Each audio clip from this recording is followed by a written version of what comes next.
আখির নবী মুহাম্মদুর রাসূলুল্লাহ তো বলছে, আমার কোনো উম্মত পৃথিবী যেই কোনো আনাজ থেকে আমাকে স্মরণ করবে, আমার জন্য মোহাব্বতে দুরূদ শরীফ পড়বে, তার দুরূদ ফেরেশতারা আমার রওজায় পৌঁছায় দেয়। সুবহান। 10টা নেকি দিবে, 10টা গুনাহ মাফ হবে। হ্যাঁ, 10টা জান্নাতের দরজা বন্ধ হবে, 10টা রহমত দিবে। একবার দুরূদ পড়লে, একবার কটকটি খাইছেন বইয়া, বাদাম খাইছেন, মোবাইলে ব্যস্ত আছেন, দুরূদ পড়ার সুযোগ পান নাই, কিন্তু আল্লাহর কসম রাসূল বলছে একবার দুরূদ পড়বা 10টা রহমত তোমার উপর বর্ষণ হবে, 10টা নেকি তোমার আমল নামায় লেখা হবে, 10টা পিছনের গুনাহ মাফ করা হবে, তোমাকে 10টা জান্নাতে উঁচা মাকাম দান করবে। সুবহানাল্লাহ বলেন। বাদাম খাইলে এই পুরস্কার পাওয়া যাবে। হ্যাঁ, এজন্য ফিকির করা যেন আমার দিলে আল্লাহ ওনার মহাব্বত যেন জাগ্রত হয়, তাহলে আমার বুঝা আসবে। হ্যাঁ, জীবনে কত দুরূদ পড়েছি, কিন্তু আমার দুরূদ যেন দিল থেকে হয়। কথা বলেন, যুবকরা বলেন না, কোত্থেকে হয়? দিল থেকে যেন হয়, দিল থেকে যেন হয়। হযরত মুআয ইবনে জাবাল যখন অন্য দেশে গভর্নর হবে, রাসূল পাঠাচ্ছে, আগ মুহূর্তে চলে যাচ্ছে, ঘোড়ায় উঠে গেছে, চলে যাবে, রাসূল বিদায় দিয়ে দিছে, অনেক নসিহত করেছে রাসূল, হাদিসের মধ্যে আসছে, সে চলে যাচ্ছে। রাসূল আকরাম মুহাম্মদ সাল্লাল্লাহু আলাইহি সাল্লাম মুআয ইবনে জাবালকে অত্যন্ত মহব্বত করতেন, আর মুআয ইবনে জাবালও রাসূলের জন্য ফেদা ছিল, কলিজা ভরা মহব্বত ছিল। আল্লাহর রাসূল বলছে, জাবাল, মুআয দাঁড়াও, আরেকটা কথা শুনে যাও, হতে পারে আজকের সাক্ষাৎ জীবনের শেষ সাক্ষাৎ, তুমি মদিনা আসবা, হতে পারে আমি রাসূলকে আর পাবা না, এটা জীবনের শেষ সাক্ষাৎ হতে পারে। মুআযের মহব্বতে রাসূলের জবান দিয়ে কথা বের হয়ে গেছে। মুআয ইবনে জাবাল সে সোয়ারের উপর ছিল, ওখান থেকে গড়ায় জমিনে পড়ে গেছে, জমিনে পড়ে চিৎকার করে কাঁদতেছে, ওগো রাসূল, আমাকে আপনি পাঠাচ্ছেন অন্য দেশে, যাইতেই তো মনে চাচ্ছে না, কিন্তু আপনার হুকুম পালন করার্থে দিনের স্বার্থে যাচ্ছি, কিন্তু আমি আবার ফিরে আপনাকে পাবো না, ওই কথা আপনি বলে ফেলছেন। আমার যে কলিজা ভেঙে চুরমার হয়ে গেছে। মুআয ইবনে জাবাল শহরে থেকে পড়ে গেছে, গড়ায়া হেসরায় রাসূলকে এসে চাপায়া ধরছে, রাসূলকে চুমা দিছে, আর কান্নার সাথে কান্না করতেছে আর বলতেছে, গো রাসূল, যদি আপনি চলে যান আমার কি উপায় হবে? আপনাকে তো আর দেখবো না, আপনাকে তো আর পাবো না। তখন রাসূল আকরাম সাল্লাল্লাহু আলাইহি সাল্লাম মুআয ইবনে জাবালের প্রশ্নের উত্তর বলছেন, শোনো, তুমি তো আমাকে এখন পাইছো, কথা বলতেছ, পৃথিবীতে এমন কিছু উম্মত আমার থাকবে যারা কলিজা ভরা মহব্বত দিয়ে আমার ভালোবাসবে, যারা পৃথিবীর এক পাশ থেকে আমাকে স্মরণ করবে, কলিজা ভরা মহব্বত দিয়ে চোখের পানি ফালাবে আর আমাকে ডাকবে। কোনোদিন তারা আমার রওজার পাশও আসতে পারবে না, আমাকে সালামও দিতে পারবে না, তৌফিক পাবে না অর্থের কারণে, কিন্তু পৃথিবীর এক কানাসা আছে, ওইখান থেকে আমাকে স্মরণ করবে কলিজা ফাটা মহব্বতে। আল্লাহ তাআলা তার মহব্বত আমার রাসূলের রওজায় পৌঁছায় দেবে। সুবহানাল্লাহ। যেই কোনো স্থান থেকে, যেই কোনো দেশের প্রান্তে থেকে আমি রাসূলকে স্মরণ করবে, আমি রাসূলের মহব্বতে একবার দুরূদ শরীফ পড়বে। রাসূল আকরাম বলে, জাবাল, মুআয ইবনে জাবাল, শোনো, এগুলো আমার কাছে পৌঁছবে, আমি শুনবো, পাবো। এজন্য আমার বাবা, যুবক বন্ধু, কলিজাটা তৈরি করা, কলিজা, বিল্ডিং তো হলো, দোকান তো সুন্দর হলো, স্বাস্থ্য তো ভালোই হলো, হ্যাঁ, আমার শেপটা তো সুন্দরই হচ্ছে, শেপ করে 100 বার খালি আয়নার দিকেই তাকায়, চেহারা কেমন সুন্দর হলো, কিন্তু একটা বার কি আমার হায়াতে জিন্দিগিতে আমি ফিকির করছি আমার কলিজা, আমার দিলটা কত সুন্দর হলো। হ্যাঁ, খোদার কসম, আল্লাহ তাআলা হাসরের ময়দানে আল্লাহ তাআলা আমার বাহ্যিক সুন্দর দেখবে না। কি বলেন? উলামায়ে কেরাম তো এখানে আছে, ইন্নাল্লাহা লা ইয়ানজুরু ইলা সুওয়ারিকুম ওয়া আমওয়ালিকুম ওয়ালাকিন ইয়ানজুরু ইলা কুলুবিকুম ওয়া আমালিকুম। রাসূল তো বলছে উম্মত, নিশ্চয়ই আল্লাহ তাআলা হাসরের ময়দানে তোমার বাহ্যিক দেখবে না। এই যুবকরা বলো, আল্লাহ কি দেখবে না? বাহ্যিক দেখবে না, আমার এই চুলের কাটিং দেখবো আল্লাহ। হ্যাঁ, আমার এই দাড়ি কাটার কাটিং দেখবে। হ্যাঁ, কত ফকারের যে চুল কাটা, কত ফকারের মুসকারার সিস্টেম বর্তমান বের হয়েছে। হ্যাঁ, আল্লাহ এইগুলো দেখবে, বাহ্যিক। খোদার কসম, আল্লাহ তাআলা আমার বাহ্যিক দেখবে না, আমার সম্পদ দেখবে না, বাড়িঘর, আমার পদ পদবী, আমার ব্যবসা বাণিজ্য, অর্থ সম্পদ, আমওয়ালিকুমের ভিতর সব আছে, দেখবে না। ওয়ালাকিন ইয়ানজুরু ইলা কুলুবিকুম ওয়া আমালিকুম। রাসূল বলে আল্লাহ তাআলা তোমার অন্তর দেখবে। সকলে বলেন কি দেখবে? অন্তর দেখবে, অন্তর। এজন্য অন্তর দিয়েই রাসূলকে ভালোবাসা। যেন মালিক বলে, বান্দা একবার পড়েছিলি দুরূদ, এই দুরূদ কিন্তু আমার আরশ পর্যন্ত পৌঁছে গেছে, আমি রওজায় পৌঁছাইয়া দিছি। যেন এমন হয়। আমাদের পৃথিবীর শ্রেষ্ঠ আলেমদের মধ্যে একজন জাস্টিস মুফতি তকি উসমানী দামাত বরকাতুহুম, পাকিস্তানের শ্রেষ্ঠ আলেম, যিনি পুরা বিশ্ব সফর করেছেন, অনেক কিতাব লিখেছেন, তরজমা করেছেন বাংলাদেশের উলামায়ে কেরাম, তাফসীরও করছেন, উনি তাওজীহুল কুরআন লিখছেন। তকি উসমানী একটা কিতাব আছে, ওই কিতাবে আমি পাইছি ওনার আব্বা মুফতি আজম আল্লামা শফি রহমতুল্লাহ আলাই, মুফতি শফি রহমাহুল্লাহ, বড় আল্লাহওয়ালা, পাকিস্তানের আর আমাদের এশিয়া মহাদেশের শ্রেষ্ঠ মুফতি ছিলেন। ওনার একটা ঘটনা আনছে, মুফতি শফি রহমাহুল্লাহ জীবনের শেষ সময় যখন বৃদ্ধ হয়ে গেছে, দুর্বল হয়ে গেছে, অসহায়, একদম স্বাস্থ্য অচল হয়ে গেছে, মনের মধ্যে শক জাগছে, শেষ সময় একটু বাইতুল্লাহ যাব, রসুলের রওজায় যাব, মনের স্বপ্ন হয়েছে, টিকিট কাটছে, উনি আল্লাহর ঘরে চলে গেছে। বুড়া মানুষ, একদম বৃদ্ধ হয়ে গেছে, চলতে ফিরতে সর্বদিক দিয়ে কষ্ট হয়, কিন্তু মনে তো বড়, কথা বলেন, দিল তো মজবুত আছে, দিল তো তাজা, দিল তো জাগ্রত। কি বলেন? দিল কি জাগ্রত? শরীরে দুর্বল হয়েছে, চোখে দুর্বল হয়েছে, কানে দুর্বল হয়েছে। আমার বাহ্যিক দুর্বল, বাহ্যিক দুর্বল তো আসল না, দিল দুর্বল হলো আসল দুর্বল। বাহ্যিক খুব সবল, দিল একদম দুর্বল, দাম নাই, কোনো দাম নাই। হ্যাঁ, প্যারালাইসিস রোগী স্বাস্থ্য কিন্তু খুব কমতি নেই, কিন্তু কিছুই করতে পারে না। কি বলেন? খাবার আপনার থেকে আমার থেকে ভালো খায়। দিল যদি দুর্বল হয়, ঘুমন্ত হয়, সে আসল দুর্বল। বাইতুল্লাহ তওয়াফ শেষ করেছেন, বাইতুল্লাহ তওয়াফ শেষ করে মদিনা মুনাওয়ারায় পৌঁছলেন, তো মনে বড় স্বপ্ন, জীবনে মনে হয় আর আসতে পারবো না, শেষ সাক্ষাৎ রসুলের সাথে, জীবনের শেষ সাক্ষাৎ মনে হতে পারে। এই স্বপ্ন, শেষ সাক্ষাৎটা কেমন হয় বুঝেন?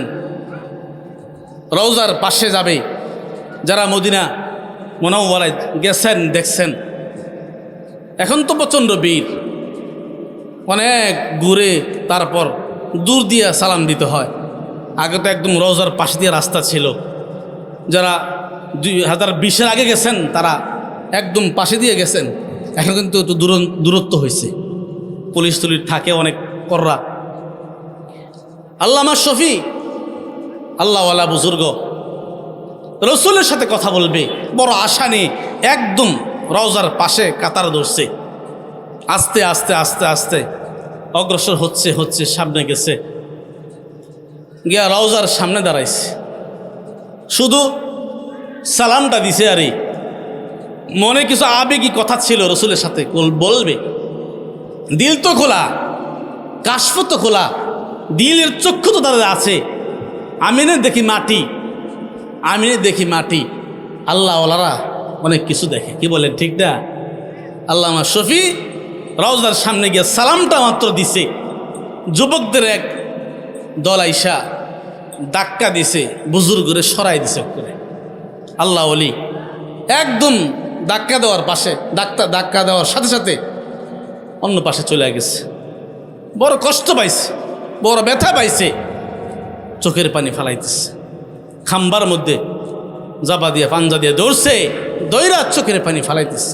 হায় রব্বে করিম, আসছিলাম প্রিয় মাহবুব, প্রিয় নবী, দু জাহানের বাদশার রওজায়, জীবনের শেষ সময় কিছু কথা বলার জন্য পারলাম না। আল্লামা তকি উসমানী কিতাবে লিখছে যে আমার আব্বা জান চোখের পানি ফালাইতেছে, কলিজা ভাঙ্গা, কলিজা ফাটা কান্না, মুখের আওয়াজ কিন্তু আমার সাল পর্যন্ত, বেড়া পর্যন্ত, আমার বিবির কান পর্যন্ত, আমার পাড়া প্রতিবেশীর কান পর্যন্ত মুখের কান্নার আওয়াজ যায়। আর খোদার কসম রে বন্ধুরে, দিলের কান্না আরশ কাঁপায়। কথা বলেন ঠিক না বেঠিক? হ্যাঁ, আরে আমি আমার জিব্বার আওয়াজ তো, আমার কণ্ঠের আওয়াজ তো আমার বিবি শোনে, আমার সন্তান শোনে, আমার পাড়া প্রতিবেশী শোনে। খোদার কসম, দিলের চিৎকার, দিলের ব্যথা, দিলের আর্তনাদ আরশ পর্যন্ত কাঁপায়। মুফতি শফি দিল দিয়া কাঁদতেছে, কলিজা ভেঙ্গে চুরমার হয়ে গেছে, কাঁদতেছে। হঠাৎ করে উনি শুনতেছে কে জানি বলতেছে, এরে শফি, এরে শফি, মোহাব্বত করে আসছিলি, বড় আশা নিয়ে আসছিলি, আমার সাথে কথা বলবি, আমার রওজার পাশে দাঁড়াইয়া কিছু কথা বলবি। যুবকদের কারণে পালাস নাই, দূরে চলে গেছস, কলিজা ফাটটা চোরমার হয়ে গেছে না, কান্দিস না। যারা আমার পাশে আছে, যারা আমার কাছে আছে, তারা আমার কাছে না, তার কলিজা আমার মোহাব্বত আছে, আমি রসুলের মোহাব্বত ভালোবাসা আছে, তোর চেহারা আমি রসুলের সুন্নাহ আছে, তোর মাথা থেকে কদম পর্যন্ত আমি রসুলের সুন্নাহ আছে, তার জীবনে আমি রসুলের সিরাত আছে, আমি রসুলের জীবন আছে। তুই আমার সবচেয়ে কাছে, তুই আমার সবচেয়ে পাশে, কান্দিস না, কান্না বন্ধ কর, পাকিস্তান চলে যা। যদি তুই পাকিস্তান চলে যাবি, আমি রসুল কিন্তু তোর কাছে আছি, সুবহানাল্লাহ। কারণ তোর কলিজা আমি রসুলের মোহাব্বত আছে, তোর চেহারায় আমি রসুলের মোহাব্বত আছে। হ্যাঁ, তোর চলে আমি রসুলের মোহাব্বত আছে, তোর কলিজাটা ভরা আমি রসুলের মোহাব্বত। আমার যুবক বন্ধু, বুড়া বাবারে, আমি আপনাদের দূরে পায়ে দূরে বলি, আল্লামা শফি যে দূরে পড়ে গেছে, এর জন্য কি দূরে গেছে না কাছে? কলিজার মধ্যে রসুলের মোহাব্বত ছিল, রসুলের ভালোবাসা ছিল। এজন্য আমার বাবারা যারা আছেন, যখন পড়বেন আল্লাহুম্মা সাল্লি আলা মুহাম্মদ, যখন পড়বেন সাল্লাল্লাহু আলাইহি সাল্লাম, দিলে দিলে ধারণা করবেন, চিন্তা করবেন, অনুভব করবেন, আল্লাহর কসম এই দুরূদ রসুল পাইতেছে। যদি আমার দিলের মোহাব্বত থাকে, আমার দিলে যদি রসুলের ভালোবাসা আল্লাহর জন্য থাকে, এই দুরূদ রসুলের রওজায় পৌঁছবে, রসুল দুরূদ পাবে। এমনকি আমাদের এক শায়েখ তো বলে, হ্যাঁ, একজন বড় আল্লাহওয়ালা তো বলে, উনি বলছেন যখন বেশি আবেগ ভালোবাসা নিয়ে পড়তে থাকবে, এক সময় রসুল বলবে, আমার এই উম্মত আমার বড় মহব্বত করে, সে সকালেও আমাকে বলে না, দুপুরও আমাকে বলে না, বিকালেও আমাকে বলে না, রাত্রে ঘুমে যাওয়ার আগেও আমি রসুলকে হাদিয়া দিয়া সে ঘুমায়, আমি তার চেহারা দেখতে চাই। তখন ফেরেশতারা ওই আল্লাহর রসুলের আশেকের চেহারা সামনে দিয়ে দেয়। সুবহানাল্লাহ বলেন না মিয়া? বছরে একবার এই যে মিলাদুন নবী, জুসনে জুলুস, এই সমস্ত বিষয়ের কারণে রসুল মোহাব্বত না না না, রসুলের মহাব্বত তো মেয়ে সকালবেলা, রসুলের মহাব্বত তো আমার দুপুরবেলা, রসুলের মহাব্বত তো আমার বিকেলবেলা, রসুলের মহাব্বত তো আমার রাত্রে, রসুলের মহাব্বত তো আমার জীবন। কি বলেন, ঠিক না ঠিক? হ্যাঁ, রসুলের মহাব্বত আমার জীবন, রসুলের মহাব্বত আমার জীবন। এক আশায় রসুলকে স্মরণ করবে, দিল কাঁপবে না। না, এটা মহাব্বত ঘুমন্ত, এই মহাব্বত জাগ্রত না। এজন্য দুইটা পায়ে দূরে বলি, আমরা ফিকির তৈরি করি। আমার কথা দূরে চলে গেছে, কথা দূরে চলে গেছে। রসুলের মহাব্বত মিয়া খোদার কসম আল্লাহ পর্যন্ত বসায় দেবে ইনশাআল্লাহ। রসুল ছাড়া তো আল্লাহ পাবে না, পাওয়া যাবে না। নাফরমান বন্ডা, বদকার বন্ডা, নাফরমান মুনাফিক কিছু আছে, তারা আমাদেরকে গালি দেয় নাকি আমরা নাকি শুধু আল্লাহকেই মহাব্বত কি রসুল বাদ্দা। না না না, রসুল ছাড়া আল্লাহকে পাই না আমরা। আমরা রসুলের সিরাত দিয়ে রবকে কামাই করতেছি। কথা বলেন, ঠিক না বেঠিক?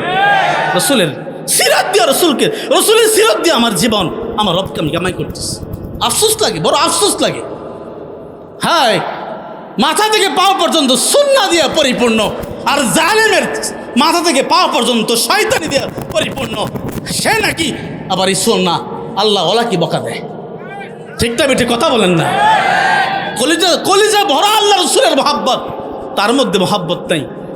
আর সকালে তোমার ঘুম জাগ্রত হয় তোমার বিড়ি দিয়া, দিন কাটে তোমার বিড়ি দিয়া, রাত্রে ঘুমাও তুমি বিড়ি দিয়া, জীবন তোমার বিড়ি দিয়া আর গাঞ্জা দিয়া তুমি রসুলকে মহাব্বত করো। মিথ্যুক বলেন, ঠিক না বেঠিক? বলেন মিথ্যুক, খুদার কসম মিথ্যুক। রসুলের মহাব্বত সে মিথ্যুক দাবিদার। আল কিযবু ইউহলিক, মিথ্যুক ধ্বংস, খোদার কসম মিথ্যুক ধ্বংস। অচিরেই ধ্বংস হবা, অচিরেই ধ্বংস হবা। এক দুনিয়া পায়া কিছু পাগল পায়া তুমি রবকে ভুলে গেছো, সত্যিকার রসুলকে ভুলে গেছো, নাচানাচি শুরু করছো, মজা পাইছো।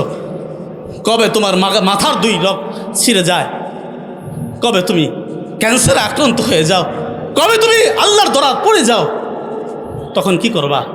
মিথ্যা দিয়ে কয়দিন চলবে? মিথ্যা তো ধ্বংস। এজন্য কথা দূরে চলে গেছে। আমি আপনাদের কাছে পেশ করতেছিলাম, দরুদ পড়ার সময় দেখছি আমার কিছু বন্ধু, কলিজার টুকরা যুবক বন্ধু বিড়ি কি বলে কোটকরি খাইতেছিলেন, বাদাম খাচ্ছিলেন। এজন্য মন থেকে কিছু কথা আল্লাহ বের করেছে। আজকে থেকে ওয়াদা করা, এক ফিকির তৈরি করা, আমি আশিকে রসুল। বলেন ঠিক না বেঠিক? সত্যিকার আশিকে রসুল, তথাকথিত আশিকে রসুল না। তথাকথিত আশিকে রসুল তো বিড়ি খায়, গাঞ্জা খায়। আরে মিয়া, হ্যাঁ কি বলবো, দুঃখের কথা, পর্দা তো বলতেই নাই, বেপর্দার জিন্দগি। আফসোস লাগে, আফসোস। আমাদের বাংলাদেশের শ্রেষ্ঠ আলেম, এশিয়া মহাদেশের মধ্যে অন্যতম আলেম, আমাদের কওমের বড় সম্পদ, হায় হাজারো কোটি ওলামায়ে কেরামের হৃদয় স্পন্দন, বাংলাদেশের বাইতুল মুকাররমের সুযোগ্য খতিব, হায় সুযোগ্য খতিব আল্লামা মুফতি আব্দুল মালিক সাহেবকে নিয়েও কিছু দুনিয়ার নামদারি মুনাফিকরা সমালোচনা করতেছে। কথা বলেন ঠিক না বেঠিক?